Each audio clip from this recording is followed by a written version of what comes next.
David Goggins is an author, speaker, retired Navy SEAL, and one of the greatest endurance athletes of all time, who was named a hero of running by Runner's World. He went from growing up in an abusive household struggling with asthma, obesity, and racism, to becoming a Navy SEAL, world record holder for the most pull-ups done in 24 hours, and one of the highest paid public speakers in the world. And today we're gonna look at my take on his top 50 rules for success. Need motivation? Watch a top 10 with Believe Nation. Top 10, I got a top 10. Got my motivation high for my top 10. Gotta learn from the wise women and men. All my life, like na na na na. For my top 10, top 10, na na na na.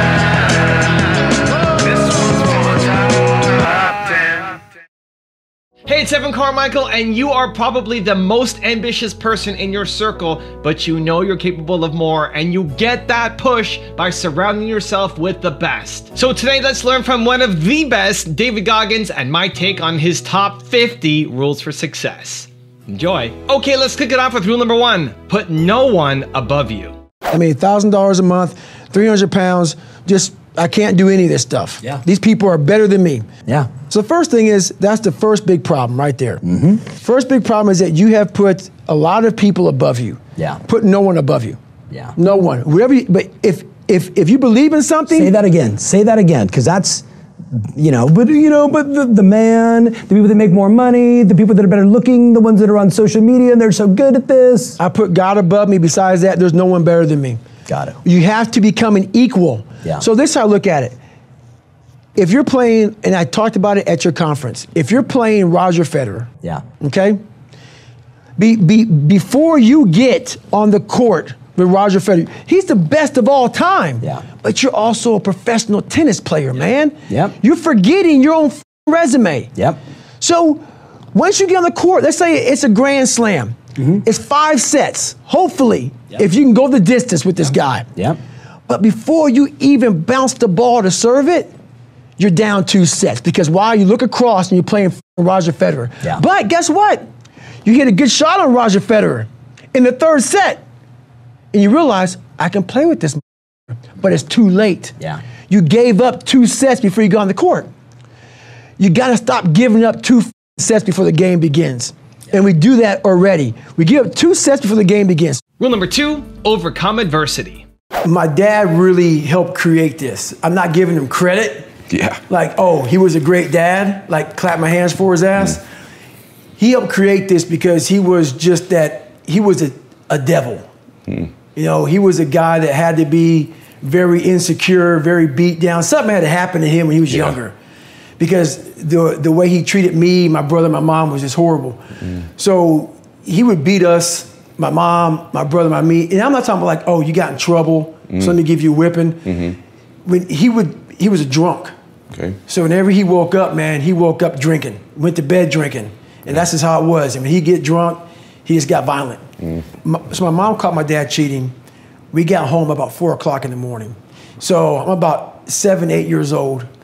And I hear some ruckus outside my room as I'm getting ready to bed down for the night. And my mom and dad are outside my room because there's a staircase right there. And my dad is smacking the hell out of my mom and knocks her almost unconscious, where she's kind of out of it. You know, she's kind of loopy. She falls down. He grabs her by her hair and drags her down the stairs by her hair. And so at this age, I'm sitting thinking, man, you know, what the fuck should I do, man? Like, you know, I'm scared, but then something in me saying, you got to go and do something. Oh my gosh. But I'm scared to death of this guy because he's been beating the shit out of me since I can remember. And I mean, like, laying me out for nothing. And I'm sitting thinking, man, okay, man, like, what am I going to do? So my brother, he and I were very different. When my brother would see the fighting, he would go to this room and hide. Yeah. I didn't do that. I always stuck around. So this time I stuck around and I decided to help her out. So I go on the stairs and I jump on his back, and literally he tells my mom, you're raising a gangster, as she's like on the floor. And he's almost smiling, almost like proud. But that smile went to a frown pretty quick, and he beat the living hell out of me. And he beat me literally from my neck down to my ankles, like black and blue. So the next morning, I was gonna go to school half the day. My mom woke up and she pulled the covers back. And what she saw was how bruised I was. And so when she pulled the covers back and saw how bruised I was, I'll never forget looking at her face. Because she used to write letters for me, for me and my brother to miss PE because we were so bruised up from getting beaten. So, hey, he's sick or whatever. And so, she was lying a lot for my dad. So this particular day, she didn't write a letter. But when I laid in the bed and looked up at my mom and she pulled the covers back, I'll never forget looking at her face. And her face is tattooed in my brain. And why I say that, this past year, I got the VFW award for Americanism Award. And if you Google David Goggins VFW award, I'm in front of 5,000 veterans. And I'm getting this amazing award. John McCain got it. And I'm up here thinking, man, I'm up here getting this award. This is amazing. It's for giving back and also having a great military career. And I could give this 6-minute long speech. And I'm up there, man, I'm talking, and I'm thanking people who helped me out. And I get to my mom, she's sitting back, she's sitting right here on stage, but behind me. And I haven't cried in 30 years. I can't even picture it. Haven't cried in 30 years, I just don't do that. And I turn around and say, and I want to thank my mom for not picking me up when I was knocked down, but teaching me how to get up. Because she never picked me up ever. And because her circumstances sucked. So anyway, I look back and I said that, and when I got done, I didn't even get a chance to say it. I looked at her eyes, and my head went right back to her face when she saw me bruised up. And that f***ed me up. And for 58 seconds, look at the video, and you'll see me, my head's down, and I'm sobbing. Wow. And I'm in front of 5,000 vets, and the guy who was hosting the thing had to come up to me and like put his hand on my back. And I was just destroyed, overcome with emotion. And then 58 seconds go by and I get up and I deliver this speech. And so I tell you that because my life tattooed me. Rule number 3, have a cookie jar. Whenever times got hard, my mind said, you're not good enough. Let's go. So my mind wasn't, my eyes, my mind weren't connecting. So how do you combat that? So how you combat that is this. I call it the cookie jar. Okay. You have to remind yourself. We all have a story. All of us have gone through very hard times. But when we're in a hard time, our mind has a way of forgetting what all we've overcome. I have a way of taking 1 second when I want to quit and saying, okay, you endured this. So I look at my life and how I came up as the ultimate training ground versus most people look at it as why? Woe is me. God, why? Exactly. Why? I had to flip this upside down and say, hang on a second. God was training me to be one of the baddest men on the planet Earth. Absolutely right. That's how this was my journey. Rule number 4, face your fears. When I was younger, life and society made this big world with all these endless possibilities. Endless possibilities. My life made my possibilities this big. Because it made me afraid of all these different things. So all this stuff trapped my mind, it shackled my brain, it made me a prisoner within my own self, saying, this is all I can do. Because why? I'm afraid of this, I'm insecure over here, I got self-doubt over here, that behind me, good Lord, who knows what's behind me? I'm not gonna look behind me. So your life is this big. Versus it being like, I can do all this shit out here if I start to break down these these different walls and barriers. And that's what I started realizing. I could become a Navy SEAL. I could become this, but I was afraid of the water. Think about this. I know. Why the f are you gonna go be a Navy SEAL when all you do is play in the water? And we don't play, we're in it and we're living in it. You're tying the knots, you're swimming for miles. That's right, the ocean is unforgiving. So my mind is, I'm gonna go be a Navy SEAL. If I didn't face that fear, no one would ever know me. I was number 3 behind Michelle Obama for a long time until my book sold out. And I was a guy just 21 years ago who was 300 pounds, could barely read and write, and now I have a book just 2 spots behind Michelle Obama. Hopefully we get it above today. Just because I was afraid. But you overcome those fears, guess what happens? The whole world, you unlock this door and everything opens back up again. Also, if you want to have more motivation and self-love, check out my 254 series. They're free. The links to join are in the description below. You can outwork anybody, no matter how badass they are. Everything I didn't want to do is what got me to where I'm at today. It's about what you're saying to yourself, but it also comes with work. So whenever I was getting beat down, physically, mentally, spiritually, whatever I was going through, just saying, you know, I would put, you know, you can't hurt me. Rule number 5, develop an accountability mirror. My mom didn't know how bad my grades were. She never saw one report card. I hit everything from, and she didn't even ask. She was so bogged down with life. And so I got away with a lot of shit because her mind was occupied. So it made me, honestly, a weaker person. So I scammed life. My mom helped me scam life for a while. But this time I couldn't scam life. I went the second time, took the ASVAB test, failed it again. And a week later, she got a letter in the mail from my high school. And I'm a junior in high school, and the letter says pretty much your son's gonna flunk out. He's missed 25% of school, because she was always gone, so I never went to school. He's gonna miss school, and so, or he's gonna flunk out. So I was exposed once again. My mom goes, well, she read the letter to me, she put my bed, and her best advice was, guess what? You're gonna flunk out of school. That was it, in the conversation. So this is when I developed my accountability mirror. And this is awesome. I look in the mirror, and at this time, I didn't want to be the black kid in school. There's like 5 or 6 of us in school, out of like 1,700 kids, something like that. And I made up a character to kind of like draw attention from color. Okay. And so what I did was I started to design haircuts. And one haircut I had was the old man. And I shaved my head up here just like this. You did this? I did this. Okay. And I would keep the hair on the side like an old man has. And one time I shaved my whole head and had a reverse part. So I had hair up here and they kind of zigzag. So I did things to be this cool, crazy, kind of like creative kid. You know, like crisscross came out this time. So I had my pants sagging but backwards. So my back pockets are here. I had a toothbrush. I was crazy, man. But I was a crazy cool kid in school. So I look in the mirror, I see this letter, I'm f***ed up, and I'm like, you know what, man, no one is coming to help me. I remember back to what my principal said, 'cause I went to the principal when they wrote that shit on my car and in my notebook, and the best advice he can give me, God help his soul, was this: they're ignorant. They spell nigger Niger. God. And so but honestly, I talked to the guy as I wrote my book, and I have nothing wrong with Principal Freeman. I actually interviewed him for the book, and he was happy to interview. He's a good man. What the f you could tell some black kid, you're a white guy in white society, we could tell me.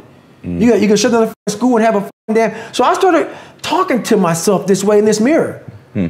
What the f is Principal? Because at that time, like, this is the best you can do, Principal Freeman? That was my mind then, but in this mirror, it wasn't my mom, it wasn't Principal Freeman, it wasn't my dad, it was me. Because when nobody coming back to help David Goggins, that was my mindset now. And so with my non-spelling ass, I started getting these sticky notes and writing, you're f***ed up. And my mom wakes up like, what is wrong with you? I go, man, I have to change because I can't stay here. I can't, I looked at myself in the mirror and I was defeated. I go, look at myself. I'm like, who am I? So I'm defeated in this mirror, and I'm like, okay, I'm changing. Rule number 6, push yourself to the extreme. On the other side of that extreme place that I call suffering, call whatever you want, there's a whole nother world that people have not even examined. But you have to go to that extreme place to examine it. We want to stay here in this comfortable place. Once you're willing to push yourself to that extreme place, it's like a whole nother universe. It's almost like you're an astronaut and you've examined something like up in outer space. No, it's always been there. But you have to be going through all the muck and all the shit to examine it. You realize, wow, God, through all this crap, there's a whole nother universe over here in my mind. Whole nother universe. Rule number 7, be a practitioner.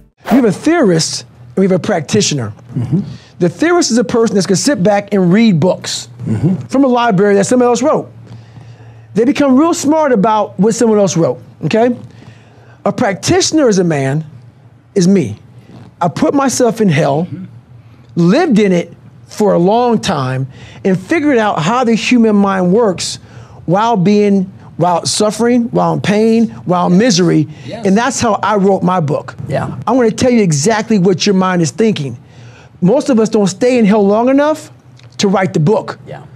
I stayed in long enough to write it and finish the book. Rule number 8, make yourself into a superhero. Everybody thinks I'm the world's toughest motherfucker ever Right. lived. If I just talk about, I broke the pull-up record, I did all these races, I went through SEAL training, I was in 3 hell weeks, Ranger school. If I talk about all the badassery, like we like to do on social media, and I don't tell you that I was a f***ed up kid, and I was scared as shit, and I was depressed and insecure, and all this shit, what good am I for anybody? Right.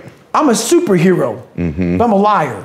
I'm that now, but I wasn't born that. Yeah. I had to make myself into this shit. Rule number 9, master your mind. When I was in the worst time of my life in Hell Week, I looked at everybody and said, I'm the most trained person here. Yeah, well, that's the truth. I've gone through more mental torture than any of you all can even fathom. Yeah. So I'm looking at the baddest people on the planet. I'm looking at them like this. You guys can't hold a stick. So I started looking at verses like, I don't belong here, versus like, I might be the baddest person to ever come here. Wow. Who could have pulled this off? Who could have been given a sewer to live in their mind and say, okay, at birth, I'm gonna put you in the worst place on the planet Earth and let me see if you can go to the top of the mountain. Right. With nothing. Right. But just hard work, grit, and figuring it out and not putting yourself back in the dungeon every time something got hard. So that's what became my daily voice was, you really are the baddest person on the planet. Right. And after a period of time, you start to believe that. Rule number 10, work harder. We have 2 voices in our mind, and boy, I know they're fucking true. I've heard them. I hear them now. And they're real. It's that one voice, that voice I used to love to fucking hear, that we love to hear. It's that soft motherfucker. That soft motherfucker voice that says, sleep the fuck in. It's okay. It's that coddling voice. You want to be hugged and nurtured and all that shit that says it's going to be okay. Well, there's another motherfucking voice that wakes you up in the middle of the night. It's not your girlfriend. It's not your boyfriend. It's that demon fucking voice that whispers in your fucking ear that says, get up, motherfucker. You're not fucking good enough. You gotta work fucking harder. You haven't put enough time in. It's that voice you want to run away from. It's that voice you don't want to fucking hear. But guess what? It's that voice you need to fucking listen to. Stay hard. Listen to the whisper. Rule number 11, go to war with yourself. You're gonna find peace from going to war with yourself. Cause we all got shit. We all got shit. People look at me. The reason why my story resonates with people, because I don't hide. I'll tell you exactly who the fuck I am. I will admit to it. People are great at hiding. So they want to just find peace. No, you got to take your shit, fix whatever's fucked up in you. Don't just shove it under the rug. Fix it, and then you'll find some peace later. Rule number 12, change your standards. I work with a guy who's in a business like this for 5 years. I'm not gonna mention his name. Yeah. He called me up 5 years ago and said, I want you to work with me. Yeah. His job, a big day for them was if you had 5 meetings and 40 calls, $40, that was like, according to their big business plan, that was a day. Yeah. He said, I want to make more money. All this shit's just it's bogging me down. I said, this is your day? 5 meetings and 40 calls? Like, do you start at 10 and end at 4? And this company you work for says that this is a great day. This is what we want. I had this guy, no shit. One day, he made 1,000 cold calls and had 7 meetings. Yeah. So his new norm, which is now the company, like, how'd you become? He made 100,000, went to making $600,000 in 3 years. Yeah. That's the jump he had.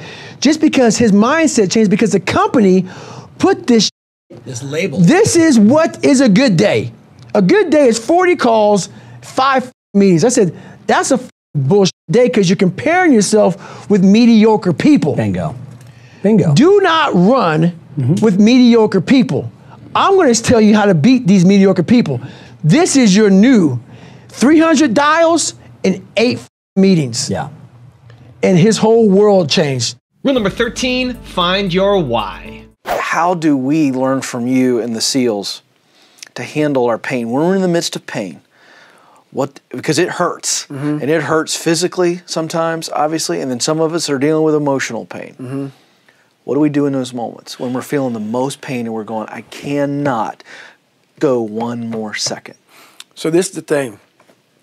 A few years ago, the Navy SEALs designed a program called the Buds Prep Program. In my last 2 years in the military, I did 21 years. They sent me down into Great Lakes, Chicago, and we were training these guys to get ready to go to Buds, SEAL training, because a lot of guys weren't getting through. We thought this program would help them get through. So these guys would leave our program studs, push-ups, sit-ups, swimming, everything. But the numbers were the exact same. So I was scratching my head, like, how in the world can these guys go through 2 months of this before they get to Buds and still quit? And I'm going to answer your question in a second. No, go for it. I started going back through my mind and realizing one thing. We were building bigger, stronger, faster quitters. Why is that?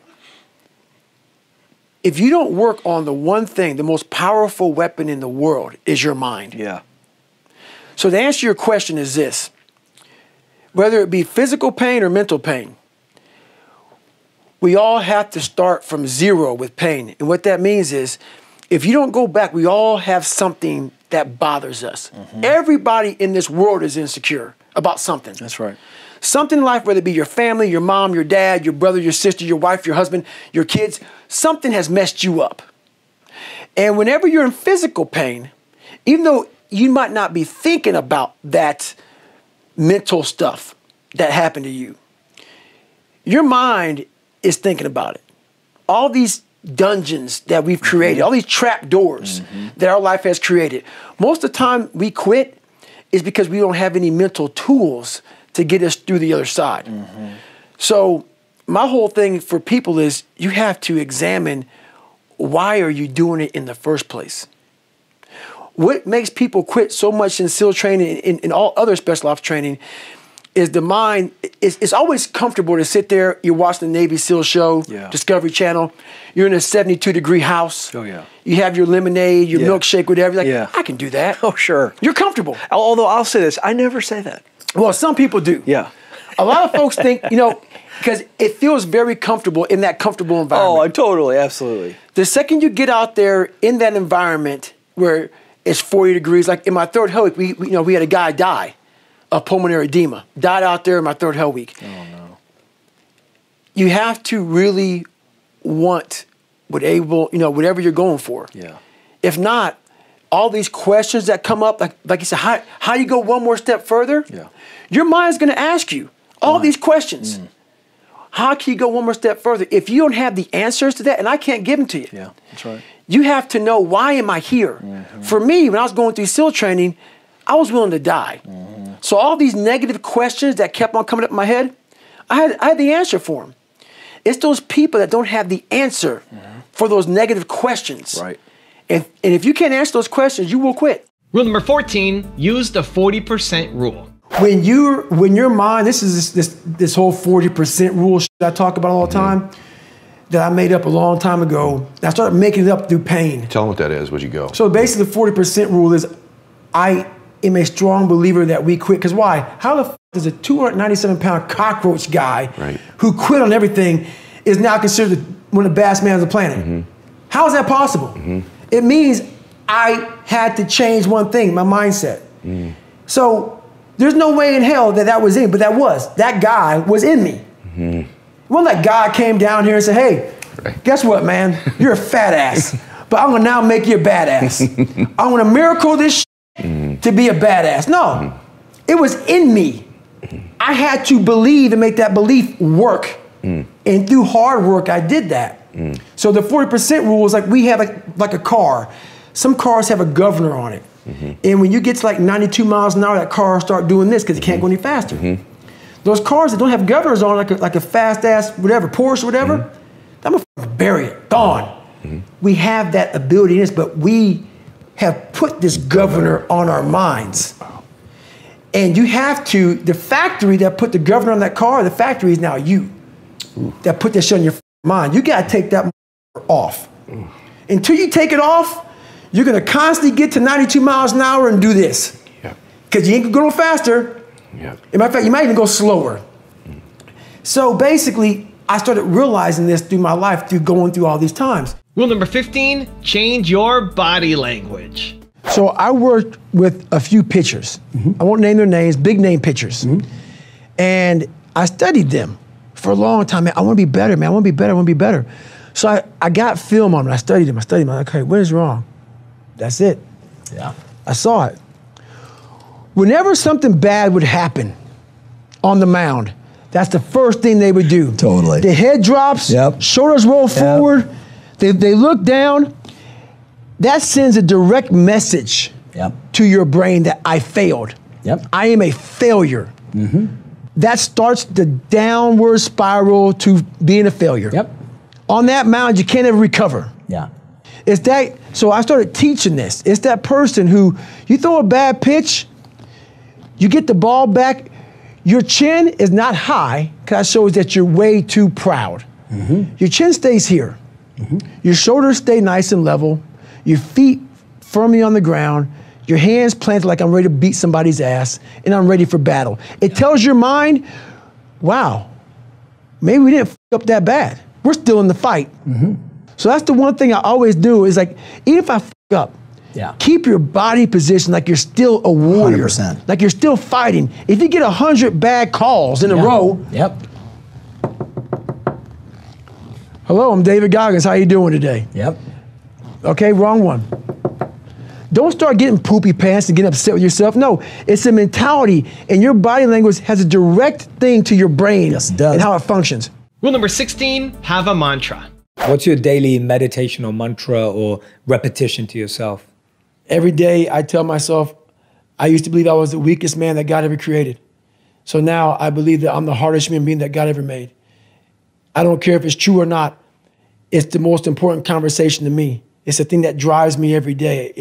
It's the one thing that keeps me going every day is that you must constantly be that man that you want to be. Rule number 17, face your demons. So before I start this journey to be Navy SEAL, I go back to see my dad because I realize now I got to fix some shit.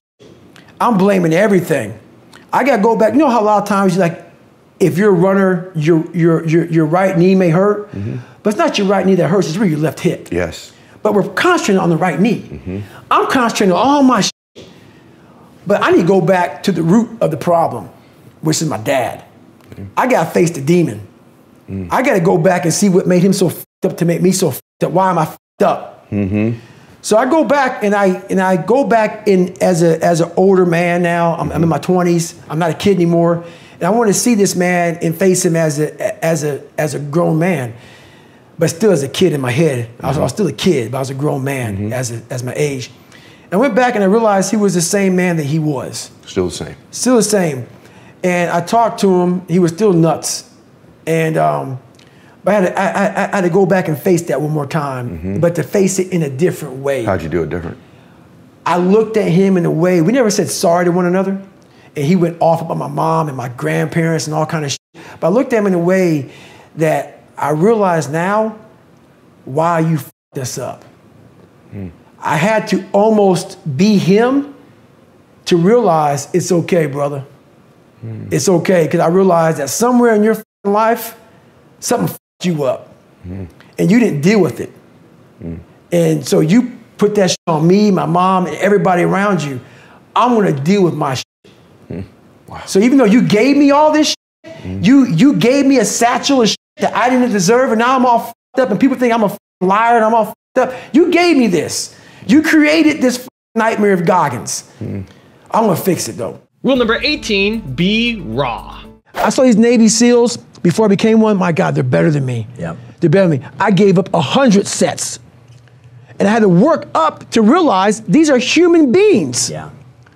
With the same shit I have. Yeah, there's some people who run faster, swim better, but mentality is mentality. There's no, you're not gonna outwork me, so I'm gonna catch up somewhere. So that being said, I used all that 300-pound man, that fat guy, that dumb guy. And people say, why you say dumb? You have to be real with yourself. You gotta be raw. If you're not smart, you're dumb, but you can become smart. Yep. You can become smart. It's not a permanent tag. Yeah. You're dumb forever. Yeah. You're fat forever. Yep. No, be raw. Don't find the cushy word. Rule number 19, be savage. So I get a lot of emails about how do I stay motivated, hungry, driven. Well, let me tell you something. Most days in life when I wake up, I'm not motivated, hungry, or driven. I have a commitment to myself, to the best version of myself. What most of us are looking for is this special fucking feeling of, oh, I feel great this morning. I'm gonna get out of bed and get a quick 5 miles in or go to the gym. If you're looking for that feeling, let me tell you one thing, it ain't gonna come. You have to learn to do when you don't want to do. Learn to bring that savage mentality out of yourself. The animalistic motherfucker. You think a savage gives a fuck about how he feels or how she feels? They just do it. Learn to be your best self when you're least motivated. Stop looking for a feeling to control what goes on in your life. You have an obstacle to overcome, so overcome the motherfucker regardless of what's going on. Rule number 20, visualize. I'm a big guy in visualizing. I'm a big guy in making a world. It may not exist. To me, it does. To me, it does. And I'm overpowering myself every day. And you got to find tools to do that. That's the tool that I use. Rule number 21, wanted bad enough. Anybody, not just Navy SEALs, but anybody that can accomplish anything that is hard. Mm-hmm. The only separator is that they really want to be there. Mm-hmm. There's some people that get inspired, mm-hmm. and that inspiration moves them to try to do something. But the inspiration is very high right now in this nice environment. We're in a nice environment. Mm-hmm. The ocean's out there. Mm-hmm. I'm talking to you. If I want to go to the refrigerator and get something to drink, mm-hmm. eat, I can. I watch a movie about some badasses, you're inspired. Mm-hmm. But the second you're not in this environment, mm-hmm. and you're actually doing what inspired you, that suck factor is now real. You can't just get off your couch and get a shake, mm-hmm. or get a box of donuts, or turn the TV, or go take a shit or a piss, or mm-hmm. go get your girlfriend to cuddle up. No, mm-hmm. you're now there. And only those people who have been there 1,000,000 times in their minds, mm-hmm. and have lived in that water and have suffered 1,000,000 times and realize my legs may break, mm-hmm. my knee may break, my bones will hurt. I will be the coldest I've been in my life. I will be miserable, mm-hmm. and accept that. Mm-hmm. Because what happens is when you get in a horrible situation in life, your mind, I call it my 1 second decision. When you get in a horrible situation in life, your mind immediately says, get the f out of here. Mm-hmm. Everybody's does, even if you want to be there. Mm-hmm. But it starts to have all these different questions, mm-hmm. in your mind in that 1 second. And it says, okay, why are you here? Why are you doing this? Why this? Why that? And then you start to say to yourself, if you don't want to be there that bad, I have a beautiful wife at home, man. Why the f am I doing this, man? Mm-hmm. Like, this is stupid. This is going to get these guys injured. Like they're going to pay for this, mm-hmm. for the rest of their lives. I'm not going to break my body up to do this. Mm-hmm. Your mind starts to say, yeah, this is stupid. Mm-hmm. But if you are already knowing that this is going to happen to you, you have all the answers to these questions that your mind starts to give you when you're in suffer mode. Rule number 22, change your self-talk. Let's say for shits and giggles, I'm training for a 100-mile race. Yeah. Let's say a 200. Just for shits and giggles, I'm training for a 100-mile race. Right. Okay, good. So let's say I'm training for a 100-mile race, and I get to mile 50. Yeah. And I feel like shit. Mm-hmm. And like everybody else, my mind gets soft. Mm-hmm. Why? Because I'm human. Yep. I'm not some damn, hybrid creature that was formed from the heavens above. No, not. Human. I suffer. I don't like it. I'm uncomfortable. I don't like it. Yep. So my mind starts to get weak, and we start to forget about how badass we are. I call that the cookie jar, but it's not about the cookie jar right now. Yeah. This is about self-talk. Yeah. But the cookie jar kind of goes to self-talk too. Yeah. It's a piece of it. So basically what I do here is you have to make sure that your mind doesn't become spastic. Mm-hmm. When it's suffering, when it's in pain, all it wants to do is find the easy way out, which is usually quit. Mm-hmm. If you quit, the pain goes away immediately. Yeah. You gotta give yourself enough energy and fuel in your mind to stay just a little bit longer so you can talk yourself into staying for the whole thing. Yep. And this is how it works. Most of us never start anything cold. if you're gonna go to college, you gotta study your ass off. If you want to run a 100-mile race, a marathon, if you want to go be Mr. Olympia, if you want to go be a scientist, a doctor, Be one of the best salespeople on the planet. You gotta work. You gotta work. But this is and what you gotta we do. build. You gotta build up to that. But what happens is, in that moment where we need self-talk, when we're failing and we're in our worst spot possible, we forget the back end. Yeah. Oh, my fault. The front end. All the build up to where we're at today. We forget how much work we put in. So for me, I'm at mile 50. Say that one more time. Say that more. So I'm in the middle of it. Right. I'm making my calls. I hate it. You're at mile 50. That's right. You hate it. Your mind's getting, wiggly on you. I just want to get out of here. Yeah. We forget that we put years. Yeah. Years, maybe not into making these dials, but to getting where you're at today. To become this person. To become this person, to be in a position to make this money or whatever the f you want to make, whatever you want to do in your life. Yeah. We forget that. We forget that journey on what it took for us to get in this moment to make the right decision. Yeah. So that's my self-talk is this. Okay, I want to get the f out of here, man. I'm done. Then I remember this. You ran 2,000 miles training to be in this moment right now. Mm-hmm. We forget that. Yep. We forget the 3 o'clock in the morning runs or getting up early for work or whatever you're doing. We forget all that. In that moment of suffering, I remind myself, Yeah.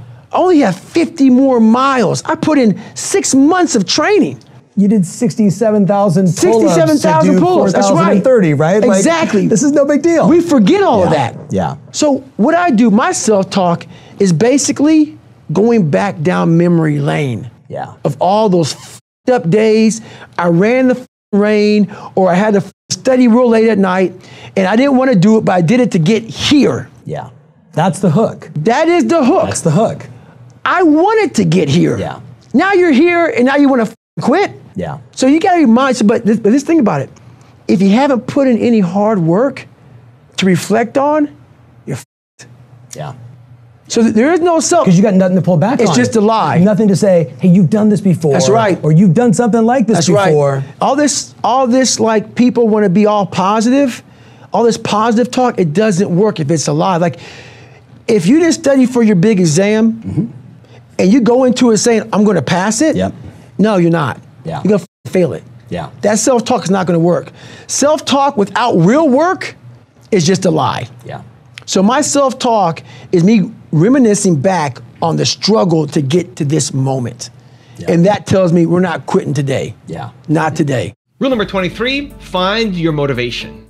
For several years, I gave myself a way out. When you were 300 pounds? When I was 300 pounds, when I was, all the way up until I was 24 years old. I would climb a mountain, I'd fall back down. I start climbing, I fall back down for the first 24 years of my life. I went to my first Hell Week, my second Hell Week, and then my third Hell Week came in SEAL training, and the CEO, Captain Bowen, looked at me. I'm on crutches, I'm all jacked up. He says, hey, this is your last time you're gonna go through buds. This is it. I had several stress fractures. I had double pneumonia, I was jacked up, and he gave me a few months to heal. And he said, this is your last time going through. I shouldn't even let you go back through. Wow. I started Navy SEAL training with stress fractures. Stress fractures, not splints. That's hard to finish. Stress fractures. Starting the hardest training, arguably the hardest training in the world with stress fractures. And this is when I started to not put a cap on the body if the mind is there. Every morning I would wake up at 3:30 in the morning, 4 o'clock in the morning, go to my dive cage, go in there before anybody saw me. I'd get duct tape, and I would tape from my forefoot all the way up to the mid of my calf, and I would put 2 black socks on. And so I ran not using the pivot. Oh my gosh. And I ran my hip flexors. So for the first 45 minutes to an hour, I was in absolute excruciating pain. But what motivated me through that whole process was the fact that this kid came from that. I'm in the hardest training in the world, in the worst shape of my entire life. What if I can graduate amongst these studs? Wow. All these guys around me are studs. They're stallions. They're gladiators in my class. They're all healthy. Most of them. They're not broken like this. They may have some, you know, everybody's sick going through that training. Yeah. But if I can graduate, it would change everything for me. If I can start the hardest training in the world, broken, and graduate. So my mind fed off of that. You are now, from the weakest man, you are now the hardest man to ever live. If you can do this. If you can do this. Life is one big mind game. Yeah. And you're playing it with yourself. Is it true? I don't care. It got me through the hardest training, starting out broken. Where most people quit, I had just started. Wow. And when you take that mindset and you learn to flip that around, that's what made me powerful. And my body followed. And 3 months later, my stress fractures were healed by running on them. Rule number 24, always do your best. Do you like suffering or do you just deal with suffering? Real answer. Real answer? Yeah. I like to see, real answer, I like to get a bunch of men together. Okay. Men that are the hardest of the hard. And I want to be with these men. And I want to see them suffer. Because I'm suffering right along with you, but I want to see me get through it. I want to see what you're made of. I want to see, like, almost like the Colosseum in Rome. Let's go to the Colosseum. And the only way to see who the baddest is to suffer. You can't do it by writing a paper. So let's go. Because why? What I found out through my life was I thought of myself as some weak little kid. And what I found out, and the only message I want to get across to people is once you change one thing, your mindset, you can attack everything. And I find it fascinating. I'm fascinated because I'll be in these moments. I put these guys on some pedestal. Yeah. Which people do with you. They do with me, and they shouldn't. And I was this guy who was a piece of shit looking at these, oh my God, how are you guys this amazing? But once I worked my way up there, I said, my God, man, we can all compete. Let's go. So do I like suffering? I like suffering in the way that is competitive, that brings out the absolute best in me and in everybody else. So like I want to see a man be defeated. I want to see a man get broken and say, F you. I love these men. These men I love, but there's very few of them. There's very few of them. And there's very few that are willing to go there more than once. Rule number 25, be your own hero. I get a lot of questions, people asking me for help. So I ask them, what have you done to help yourself? Most of them say, I've been working hard. I'm all about being your own hero, but I'm not about kissing your ass. In life, a lot of us believe that we're working much harder than we actually are. We think if we got up early for 4 days, we've earned something. You gotta drop your entitled mindset. It's dead weight. We believe we work harder than we actually have. Trust me, most of us haven't. The one thing in life you gotta realize is this. Learn to help yourself. Don't count on other people to help you. Rule number 26, reprogram your mind. For instance, in Hell Week, they said when you get to Wednesday of Hell Week, you're broken. So everybody on Wednesday. But give them context. You're talking 72 hours without sleep. You're talking about 130 hours of training. It starts on Sunday, ends on Friday, and on Wednesday, you're almost done. You're halfway through. So everybody on Wednesday, they hear this.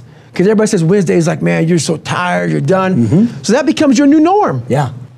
No. You're cruising into Wednesday getting ready to feel tired when you don't even know why. Because someone told you you could feel tired. Bingo. So for me, I was like, hang on a second. I started studying my mind a whole bunch while growing up, facing these things. Don't listen to anybody's dialogue but your own. They're tired, they're not you. So it's just all about, it's just, your mind has a tactical advantage over you at all times. It knows your weaknesses, it knows your strengths, and it will guide you into your nice comfort zone. We have to reprogram our mind to get a different vantage point so then you know how to be in charge of yourself versus your mind being in charge of you. Rule number 27, visit your place of discomfort. No matter how far you get in life, you have to be able to go back to scratch in your mind at a moment's notice. You can never get so far beyond scratch. What that means is when you accomplish something in life, if you want to go back to scratch and go back to that $7 a month place where I once lived and visit that place for a long period of time. If you were here when you went back to scratch, you would now be here. Scratch is what makes you better. Scratch, friction, obstacles create growth. There's no friction when you're this far up in the game anymore. You think there is. When you've achieved, that's right. When you achieve so much, the friction is minor. Because why? I'm sore. I'm going to get a massage today. I'm hungry. I'm going to eat today. The refrigerator is always full. So your comforts are now, so your discomfort is now very minuscule to your discomfort back here in the $7 a month place. So you have to go back to the total discomfort to then raise your level of where you're at now. I'm not saying stay there and stay there. Visit. Visit it.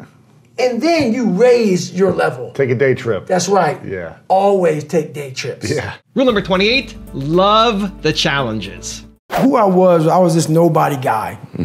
And I created this Goggins. And that Goggins, there's David Goggins and there's Goggins. David Goggins is a calm, cool guy that sits back. Used to be a, weak kid. Now he's just a normal guy. Goggins is a guy that is willing to tape up his legs to go after it. In that book, you read about David Goggins and also Goggins.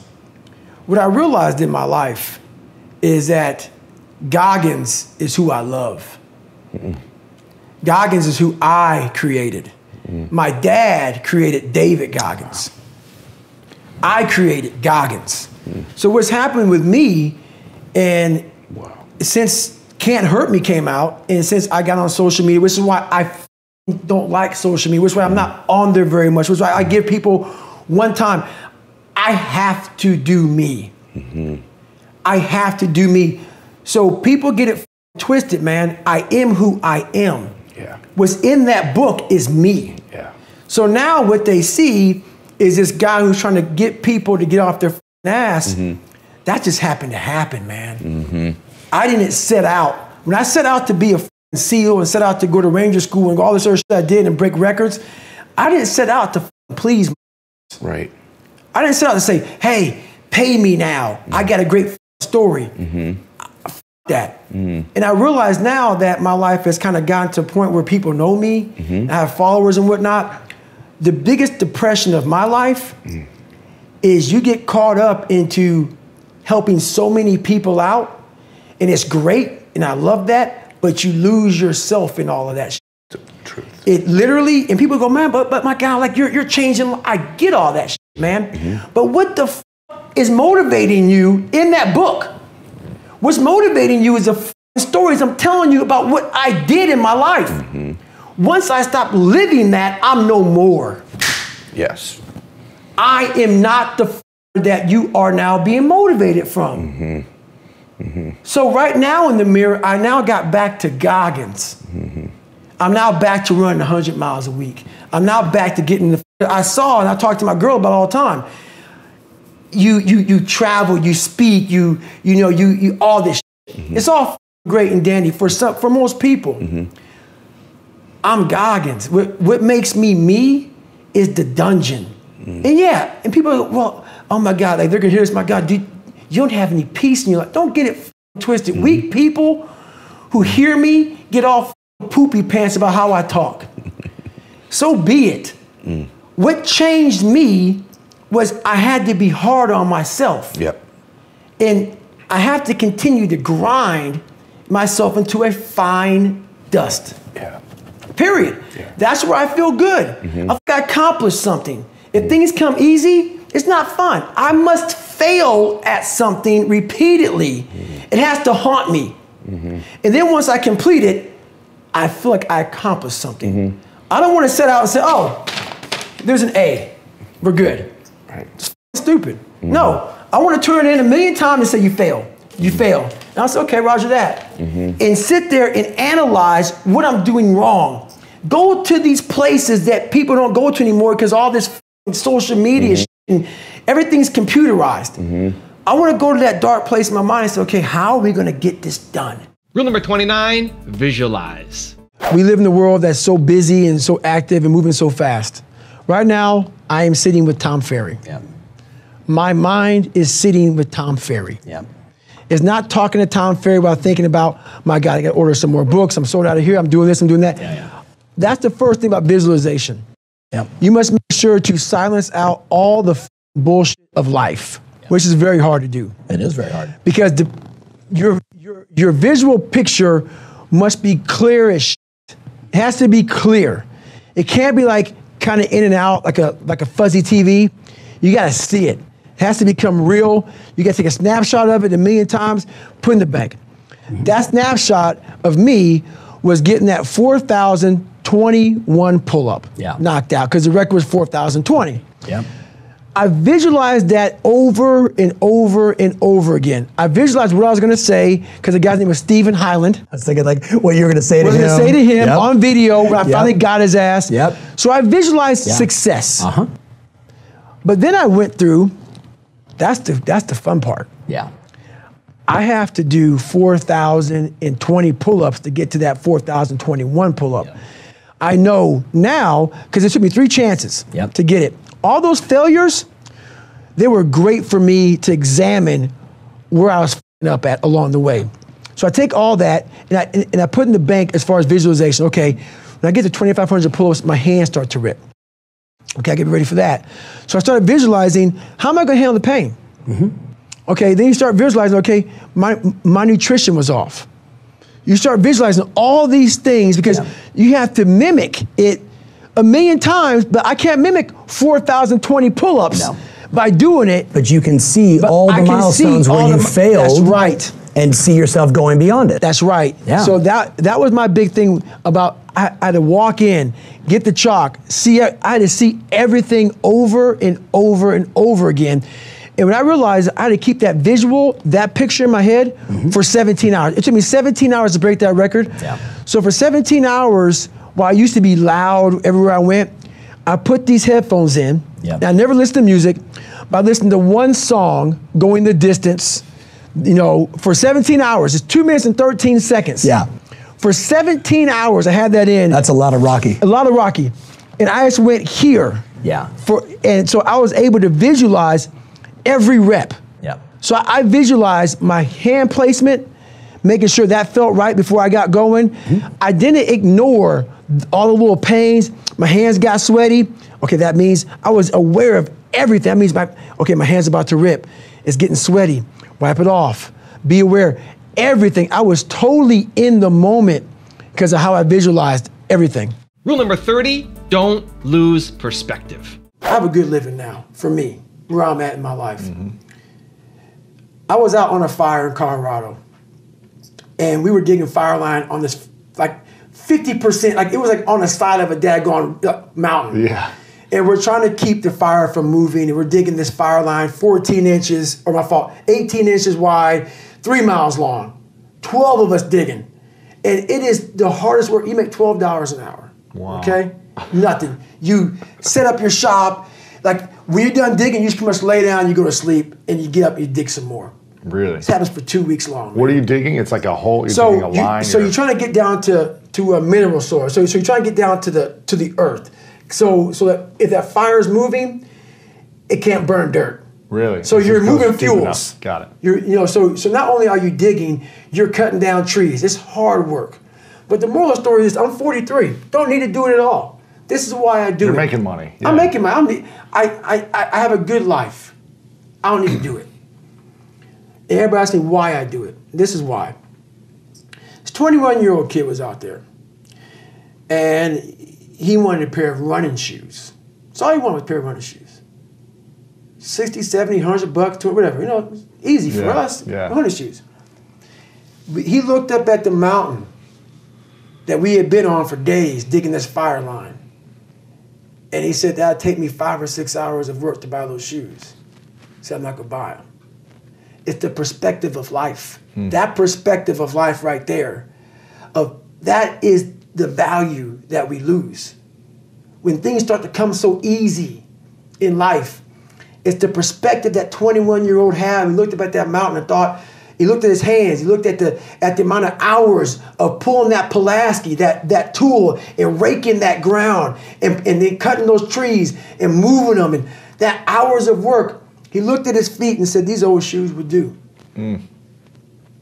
It's that perspective in life that we lose. And that story to most people may not mean anything. It's that story I always want to have in my life. You cannot lose perspective of where you've come in life. Rule number 31, live life on your terms. In the race of life, life's not going to give you a glass of water when you're thirsty. And I realize that. And once again, people are like, my God, your life is horrible. It's not. Yeah. This is how I live. This is how I live. This is what I want. I don't judge anybody. This is how I live. And if there's not people like me in this world with this kind of mentality, it's not be like David Goggins. Go run 200 miles. Take something from this. Take something from this. Remember where I started from. You don't need to go where I went. Right. I went this far because I started opening different doors to the cellar in my brain. My God, is this possible? Oh my God, that's possible. This is possible. I started opening up different compartments. You can leave them shut. I don't care. Rule number 32, never forget how badass you are. I'm looking at all these different races, and one comes up, number one, the hardest race in the world, Badwater-135. 135-mile race through Death Valley. I'm like, that sounds nuts. but it didn't describe that it was like a couple-day race. I'm thinking, okay, that has to be like a 7-day race, because I don't know people who run like that. So I end up calling Chris Kosman up. Chris Kosman is the race director of Badwater, and he lives out here in California. He's like, hey, man. I'm like, hey, Chris. I call him up in the first conversation. I actually have all the emails in my book from me, him going back. He's a fucking stickler, man, to tell you that. So I call him up. I said, hey, man, I'm going to do this race. He's like, have you ever run 100 miles before? I'm like, no. He goes, well, to get my race, you have to do a 100-mile race. And you got to do 100 miles in 24 hours or less. There was only 2 more races I could do before the deadline dropped. And so I'm like, he goes, you live in San Diego, right? I'm like, yeah. This was Wednesday. I call him up on a Wednesday morning. He goes, well, there's a race on Saturday. And it's called the San Diego One Day at Hospitality Point in San Diego, where you run around a 1-mile track for 24 hours and see how many miles you can get. So I'm like, man, this guy's kind of calling me out. I'm gonna get this done. I'm a SEAL. I'm a badass. Been through Ranger School and shit. I got this. Hardest thing I did my entire life, dude, was this one race. So I go. Harder than getting through? Hell yeah. Wow. I was not prepared at all. So I go, I sign up for the race, I show up, I'm this big bodybuilder looking guy, shirt off, black hat on, you know, and I set out. So every mile, I'm gonna see this blue lawn chair. I had Ritz crackers and Mileplex. That was my nutrition, man. No water, no nothing. Just no water? No. Ritz crackers and Mileplex, dude. Come on. I never drink water on runs and shit. I didn't know about all this shit. So I go out there and I'm running. I get through 50 miles. I'm gonna cut to the chase because I detail it really well in the book. I get going. I sit down at mile 70. And buddy, I hadn't sat down yet. And I sit down and everything falls the apart. Literally, man, I'm like peeing blood down my leg. I have some crap coming out of me. And I got 30 miles to go. And I'm in the worst shape of my entire life. And so I won't get too deep into it, man, but I end up going back through my cookie jar, and I talk about, you know, my cookie jar is basically something I invented about. We forget how badass we are when we're suffering, because our mind just stays right there in suffering. The cookie jar is a reminder. You know how your mom used to have the cookie jar. You don't know what kind of cookie you're gonna get, but it may be oatmeal raisin, maybe chocolate chip meat, because you know she's dumped some in that. You just grab one and go. So my cookie jars, the things I've accomplished, failed at, didn't fail at, just kept on grinding through. So I take this 1 second, I calm down, so I realize, okay, man, I gotta be able to just stand up first, come all dizzy and lightheaded, and I go through this process. And I said, I might quit, but not yet. I go, this is the worst shit in my life. So I said I might quit because when you're not gonna quit something, you got 30 miles to go, your mind's spazzing. Like I'm up, like 30 miles is a long way to go, just fresh. I've already gone 70, I'm in the worst shape of my life. I'm like, okay, so I'm giving my mind some space. Because if you don't give it space, it's just gonna freak out. So I'm saying, you know what, I'm gonna quit, but let me just sit here for a second and drink some water. Now I'm drinking water. I have my crew going over to get some, nutrition, some food for me. I'm getting better. So now I stand up, like, wow, I'm able to stand up now. Because I wasn't able to, I was all lightheaded. And I'm going on this track, and I get to mile 81, and I wasn't gonna make the time, 'cause I was moving slow. You're behind time. Way behind. Okay. And this is the craziest thing in the world. And I shit you not. I'm in the worst shape of my entire life, ever. I've never even been close to this. Again, never. Mile 81, I'm not gonna make the time as slow as I was moving. And when your body and mind connect, and I think this is the only time I've ever done this, okay, you become a cyborg. I end up running 20 miles at about a 10, 15 mile and get done with that race. I did 101 miles in 19 hours and 6 minutes. And to this day, and I don't detail it well with you, but in the book I do, I learned more from that 19 hours and 6 minutes than I did in all 3 Hell Weeks, Ranger School, and this is months. Ranger School is 60-something days. Hell Week and all the buds is 6 months. I was in buds for like 18 months. I went through Delta Force selection twice, pull-up records. I learned more in that one race that I wasn't prepared for. That 19 hours brought me from utter misery, happiness, failure, success, depression. I went through every emotion in the world in 19 hours. Rule number 33, learn from every failure. Most people who are failing are trying their ass off. Yep. Most people who are failing are being criticized by people who haven't attempted what you're even trying to fail at. So what I'm failing at, so after I did 2,500 pull-ups my first time going for the record. Yep. You know how many people were criticizing me? People sitting there eating chips on the couch. Can't even do a pull-up. Exactly. Look at your audience who's criticizing you, first of all. Yep. They're not even in your world. Yes. You don't even talk to me. Yep. Block them out. That's the first thing. Yep. The second thing is through failure, you get all the answers. You get all the lessons. All of them. Yes. They're all there. Yes. So I was able to go back through and say, okay, this happened, this was wrong, this was wrong, this is wrong. So I don't even look at failure like, I don't even call it failure. Yeah. I don't, because I don't look at it like, oh my God, I failed. No, I look at, okay, like trying to invent the light bulb. I'm afraid to know what's failure. I'm trying to invent a light bulb. Yeah. I'm trying to break 4,020 pull-ups. That's failure? Yeah. Anything you do along that way is amazing. Rule number 34, figure out your mind. On this journey in life, there's a lot of people who are f***ed up right now. On the journey, there's always be that in the sewer you came from that's grabbing at your ankle as you're leaving that sewer. That's going to drag you right the back down because you figured it out. They're not willing to figure it out. There's not much to figure out. The only thing to figure out is this. And everybody has a different equation. My equation is different than yours.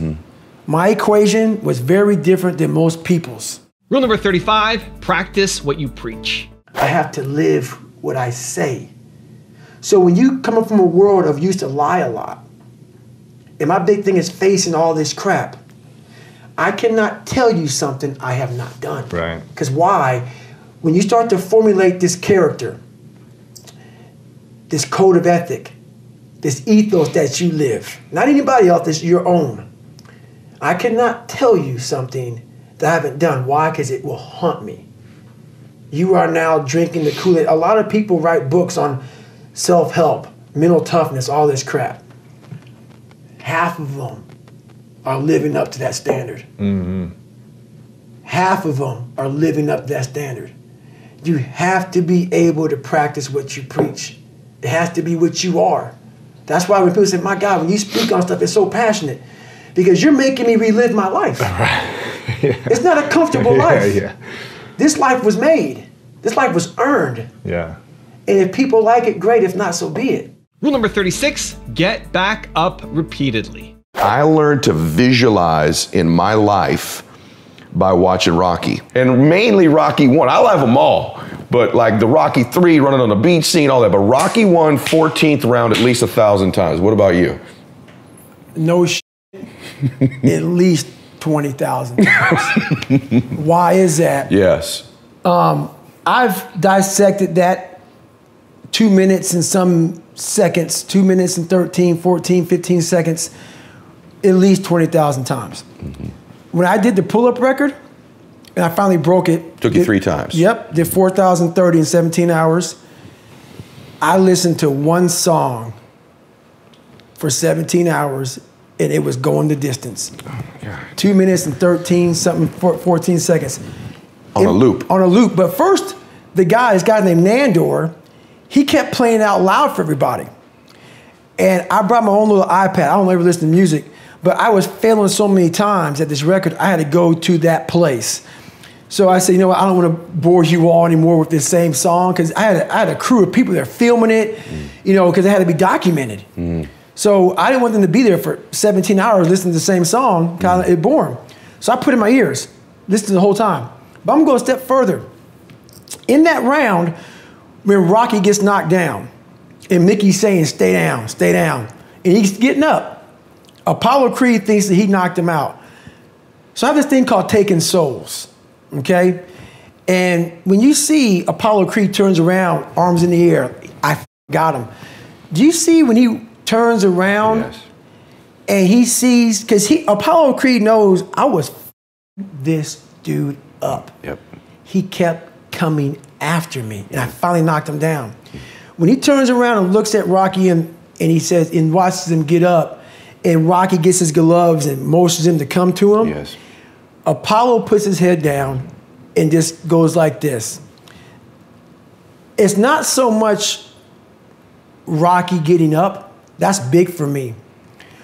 Apollo Creed's face became every that verbally and non-verbally looked at me, because you know that look they give you when you think that, you know, they may not tell you you're a piece of shit, you're nobody, but they look at you almost like, you poor thing. I got them all. I got them all on that, you know that little wheel you have with everybody's name on it and phone numbers and shit? I got them all in that motherfucker in my head. And I spin that bitch every day. And I know right now, whether you hate me, love me, I'm a dick, I'm a this, I'm a that, whatever you want to think, I made it. And I know all of you are looking just like Apollo Creed did, because I just kept getting the up. And all I wanted people to do in my life, I don't care about the money, I don't care about the fame, I don't care if all my followers go away tomorrow. I wanted a lot of people that doubted me to look like Apollo Creed did in that 14th round, because I got back up repeatedly. And when you keep on getting back up like that, no matter how strong the person is that's beating the shit out of you, they eventually look at you and say, you know what, I'm tired. And I just want people to be tired. Just be tired. I want to make you tired, because I just continue. So that's what that movie did to me. That movie changed how I looked at life. Me too. It did. Rule number 37, eliminate hate. Did you cast out negative people in your life, or just use it as fuel to do even better? And do you still have relationships with energy-sucking vampires? There's no relationship with, so energy people that suck the life out of me, you're gone. That's a total Tom Ferry, like energy-sucking vampires. Right. Avoid those people, right? You're gone. But this is the thing about though. Yeah. You can't use it for fuel either. Yeah. You have to get that hate. You can't move forward with hate. Yeah. You can't. I try to do it. Yeah. I used to have energy and all that stuff, but what happens is when you're in a horrible situation in life, that hate and anger, for some reason you can't remember it, because that place you're at is so disgusting, you forget about them. Yeah. So you might just let go of this shit anyway. Rule number 38, train your brain constantly. We had this class that they designed. Eat an elephant one bite at a time. Self-talk, visualization, arousal control. It's all great. It's all great. It has to be a lifestyle. Yeah. You work on mental callousing on a daily basis, because even though your brain, your mind, like your brain isn't a muscle so much, you will lose it. You will lose the ability to suffer in the worst of times if you come out of it for too long. If you can lift 315 pounds and you stop going to the gym for a month, I guarantee you won't be able to pick the same weight up again. Rule number 39, pick the toughest challenge first. How do you pick the next challenge? The next challenge is usually the toughest thing out there, the thing I don't want to do the most. Yeah. So my challenges come off of, what am I afraid of? Yeah. What am I kind of cowering from? What am I looking at saying, Yeah. Because we all know what it is. It's in the back of your mind. It kind of floats back there. It's like, for some of us, it's as simple as, I don't want to get up and run today. Yeah. That's what's next. Yeah. So for me, it's always, what am I not wanting to do? Yeah. And that's how I continue to grow. Rule number 40, compare yourself against yourself. Well, I got a great question today. The question was, I'm working my ass off, but I'm not seeing results. What we do is we go on to social media, and that poisons us. We have all these fit models that we're taking these snapshot of. Snapshot of these great legs, great ass. If you're a guy, big arms, big shoulders, big chest, all this bullshit. Take that middle snapshot. We start working our ass off for weeks, for months. We don't see results, so we get all pissed off. Those results are there. But what you've done is you take that mental snapshot and you're not seeing the results of that fitness model, that person you want to be. Half of us don't even have it in our bodies to look like that. So what you want to do is take a mental snapshot of how you looked before and where you're at now. That's what you want to do in life. Compare yourself against yourself. Don't get poisoned by bullshit. Stay hard. Rule number 41, have a morning routine. What's your morning routine? Every morning, without fail, the first thing I do is I run. Without fail. I haven't missed a day of running since 2016. Okay. So I get up, I do that. 4 days out of the week, I go to the gym. And every single night for 5.5 years, I stretch out for at least 2 hours. That was a killer part of the book. Every night. That's where so when you go so hard, mentally, physically, emotionally, spiritually, you have to have time set aside to quiet and recover. Recovery's big. The mind, especially the mind and the body. Yep. This is my time. There's no phone calls. There's no emails. The world does not exist. Yep. Because I have to get ready for tomorrow. Yep. Get the body opened up. Why? Because as I won't get too deep into it. You went deep into the book. It was awesome. But your body's getting tight. Yeah. You go hard, Tom. Yeah. A lot of people go hard. What happens is that stress starts to tighten up that psoas muscle. Hip flexors, psoas, So lower bad. back. You got back problems all of a sudden. You have no idea That's why. right. It's all tightness. It's all tightness, man, because you're constantly charged and going hard. Rule number 42, examine your darkness. When I left, I was young. I had a young kid's point of view on my father. So when I was 22, at 300 pounds, I went back to see my dad. Because I wanted to make sure that what I saw at 8 is the same vision, because it's my father. I don't want to not talk to my father, no matter what he did, no matter what I saw, but was it through a young kid's eyes? So at 22, I went back. And I was able to examine him as a man. As a fragile man that I was, but I was able to examine him. And through this process, by this point in my life, I was examining myself and realizing I have a whole mess of problems, big time. Some were from him, some were for people that bullied me, a lot were from me.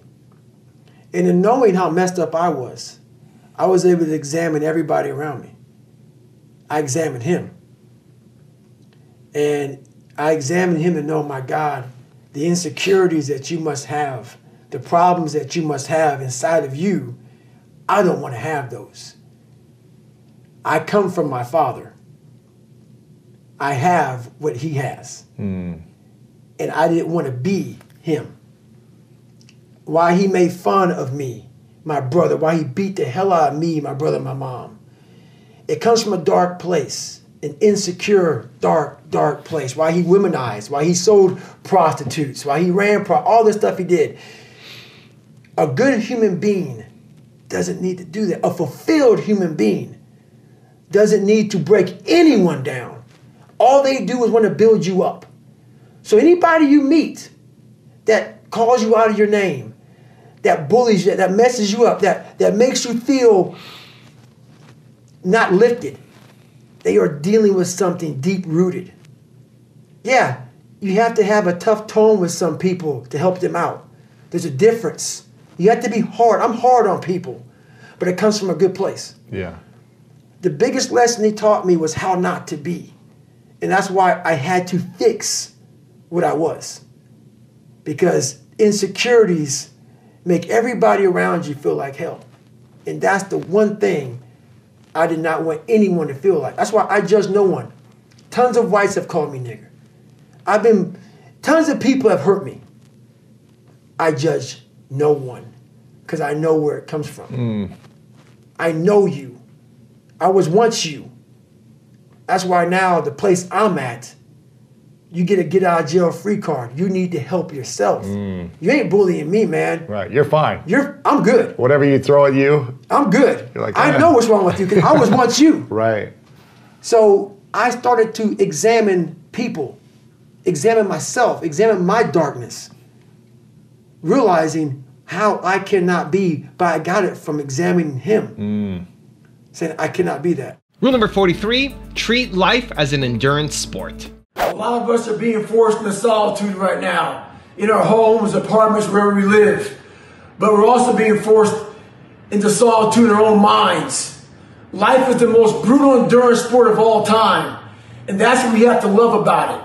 We have to flip it on its head and love the fact that life continues to attack us. There are no timeouts. You can't just go like in a sporting event when the coach doesn't like something and call timeout. You have to figure shit out on the fly. You have to be that person who's always prepared. But the solitude right now that a lot of us are dealing with is what we don't want to deal with. It's the fact that we have to think about all these things that we don't like about ourselves.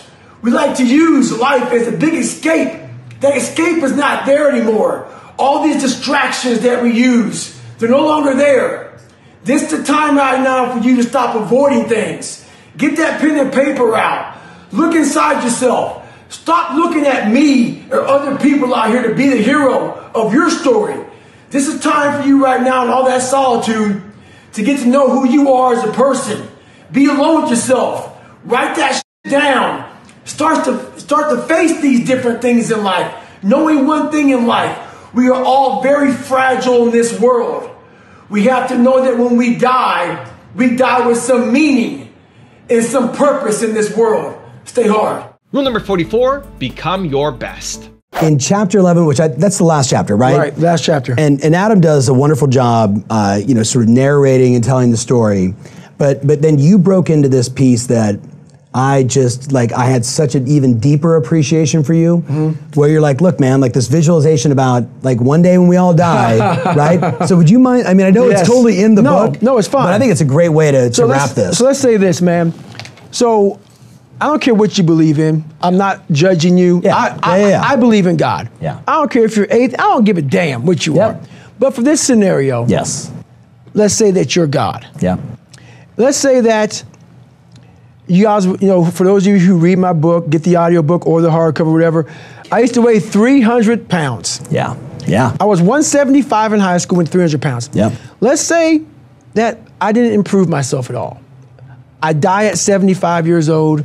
I'm 300 pounds. I worked for Ecolab my entire life, making $1,000 a month. That's what I made. Yeah. And I go to heaven, and you're God. And you have a big, long line of people. And I'm standing in line. I'm coming up. I'm next. So you have Mary Ann. And Mary Ann, you're talking to her. You're judging her. And I'm like, what the hell does God have in his hand? What's that paper? Yeah. And so God tears it away and throws it in the trash can, and Marianne goes walking away. Yeah. Now, you have a piece of paper in your hand, and I'm next. And God says, sit down, David. David Goggins. That's right. David Goggins on top of the paper. And I say, and God gives me the paper. Mm-hmm. And I look at it. When I'm reading this paper, and on the paper I'm seeing all these amazing things. You were a 185-pound athlete. You ran all these crazy races. You broke records. You were a Navy SEAL. You were the only person to do this, do that, do everything. You had a best-selling book, man. You changed millions of lives. And I look at God, who is you right now, and I say, this says David Goggins up here, which is my name, God, but this isn't me. I'm I think you gave me the wrong paper. And God says, no, because God knows all, God sees all. And God looks at me and says, this is what you should have been. This is what you should have been. Book. Yeah. This is what you should have been. Yeah. You should have been this. We all have a choice in the world. Yeah. God, or whatever you believe in, knows what you're supposed to be, knows what's inside of you. Yeah. But most of us take the choice that makes us feel good. Yeah. We're not willing to break through those barriers to find, so my whole mindset was this. That's how I visualize. I visualize that one day I will be judged by something much more powerful than me. Yeah. And my whole thing is, while I'm living on earth, God knows everything about David Goggins. Even God, I want God to be up there with a pen, get another piece of paper saying, he did what? I didn't even know he'd do that. I didn't know he'd do this. I know. So I want God to be impressed with how I turn out. Yeah. Which means I want to check off every single box of all the possibilities of what I'm supposed to be in life. Yeah. Leave nothing to question in my life. Rule number 45, be mature. How do you react or respond when someone says something to you negative or cuts you off in a car, or just something happens in life every day that could potentially upset you? Do you react? Do you respond? Do you do nothing? Do you give them a hug? I mean, what is the process for you now? The process used to be angry David Goggins. Scream at them, swear at them, yeah. Yes. Pick a fight. That was the old me. Yeah. The old me was pick a fight, go do whatever. Through this process of my life, when you get to this point I'm at, and I still be in the car and I'll talk to my fiance, this is jackass, whatever, whatever. I now know that I can escalate a problem. That's not really a problem. I have a throttle, and that's through self-examination. Yeah.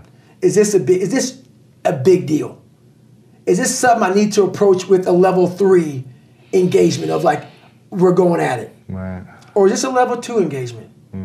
So now you have to be mature enough, and I'm really big on maturity because I was never mature for so many years. With age and knowledge, you have to bring in maturity. Age doesn't mean you're mature.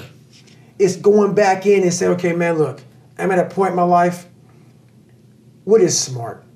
If I do this, I can see the future. I can see that if I do this, this is going to happen. I'm going to escalate this problem. Is this warranted? There are some things that warrant me to escalate a problem. Yeah, yeah. And that's what I do now. I take it through a process. You rate it, yeah. Yes. It goes on a rating program. Rule number 46, don't let fear stop you. The most important step we'll ever take in life is our next one. But a lot of us get our feet stuck in concrete. We get our feet stuck in concrete because we're afraid to make enemies. We're afraid to speak what's on our mind. We're afraid of being in that group of people.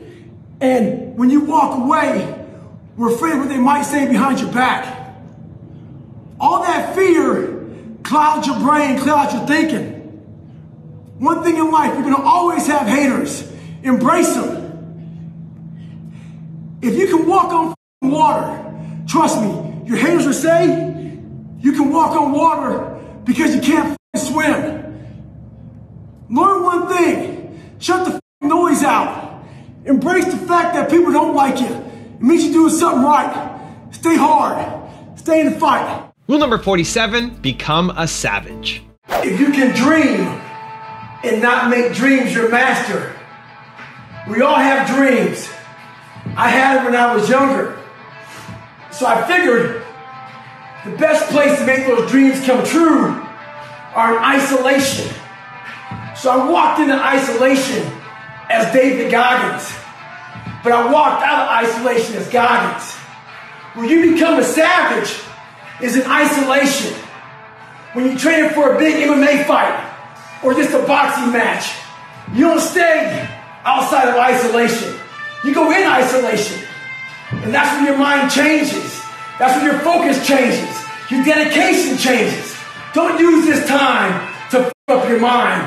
Use it to gain strength, gain focus. Isolation is the key to strengthen your mind. Come on, a savage. Rule number 48, be your own hero. You are your own hero. You are your own leader. You are your own master. And that is a big one because we idolize so many people and we want to be them. We want to be someone else. And in doing that, you lose all the potential of who you are. You mimic, you be them, you are them, you become them, and you lose you. And we look up to so many people in this world who will let us down. We're humans. I'm going to let you down. You're going to let somebody down. If you put them on a pedestal, you then lose time when that person comes up and lets you down. You must hold yourself accountable, and being your own hero, that's what that does. You make yourself so totally accountable for who you are. You focus on you and only on you to become the best person you could be for others.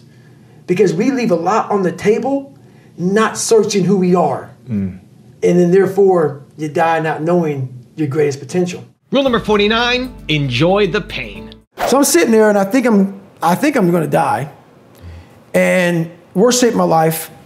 And I'm in this tub and I'm jackhammering and I had this hot water hitting me. And I'm literally in the worst pain. My shins, my feet, I'm broken. And I'm just sitting, I'm cramping up.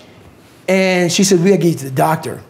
You know, your mom's worried, I'm worried about, like, we've never seen this before in my life. And I go, I'm not going anywhere. I want to sit here and enjoy this pain. And I know the listeners hearing this are gonna say, man, you're a nut. No, I'm not. What I got a chance to experience in that 19 hours and 6 minutes of my life was something I didn't want any painkillers. This was proof positive. What I was feeling is what I just did. I did something without training, without coaching, without a cheering staff, without any knowledge. I took a raw human being with no training whatsoever, put him out in a condition, and just through this alone, got through it. Amazing. And I sat there and I was like, it was the best feeling I've ever had and will ever have in my entire, I was in the worst pain in my life, and it was the best feeling I ever had in my life. Not because of the pain I was in, but the pain was confirmation of, my God, did I just do that? Wow. And I had completed Hell Weeks, but that right there was like, don't take this from me. Man. And it was confirmation, proof positive that this young kid that came from that wasn't that lied and shit for, I was now the truth. And rule number 50, the last one before a very special bonus clip, is help yourself. I get a lot of questions, people asking me for help. So I asked them, what have you done to help yourself? Most of them say, I've been working hard. I'm all about being your own hero, but I'm not about kissing your ass. In life, a lot of us believe that we're working much harder than we actually are. We think if we got up early for 4 days, we've earned something. You gotta drop your entitled mindset. It's dead weight. We believe we work harder than we actually have. Trust me, most of us haven't. The one thing in life you gotta realize is this. Learn to help yourself. Don't count on other people to help you. Now I've got a special bonus clip from David on how to stay hard that I think you're gonna enjoy. But before that, it's time for the question of the day. I wanna know, what fear do you have that you need to stop letting it stop you? Let me know down in the comments below. And if you're still here watching and you promise, you commit, let's go Believe Nation. We don't just watch videos here, we do something about it. If you are gonna commit to taking action today, give me a hashtag Believe in the comments below. I want to celebrate you. So today, I decided to try to PR my long run. So the first half of the run, I'm feeling great. My mind is clear, nothing going on. Think about nothing but just my running pace, what I'm doing, my breathing, everything like that. Get to mile 15, I turn around, and the demons start to creep in. That inevitable wall's creeping up on me. When you push so hard, something's about to give. And I start to give. My mind started to break down. I started feeling my legs starting to hurt. I started feeling dehydrated. Started feeling sorry for myself. Started looking around. No one knows I'm out here running. Why don't you go ahead and just stop? Call your girl, have her pick you up. And that's when I a little bitch. And this is when your mind has to change. You gotta start thinking, I'm the grittiest in the world. Your dehydration? It. Lick your lips. Your legs are all sore. You feel like you got splints and stress fractures. No, you don't. You got sore legs. Get out of your head and stay hard. If you want 50 more rules from David Goggins, check out the video right there next to me. I think you'll enjoy it. Continue to believe, and I'll see you there. Not getting civilized is about having a savage mentality. You have to judge yourself against yourself. And that's the one thing I started learning.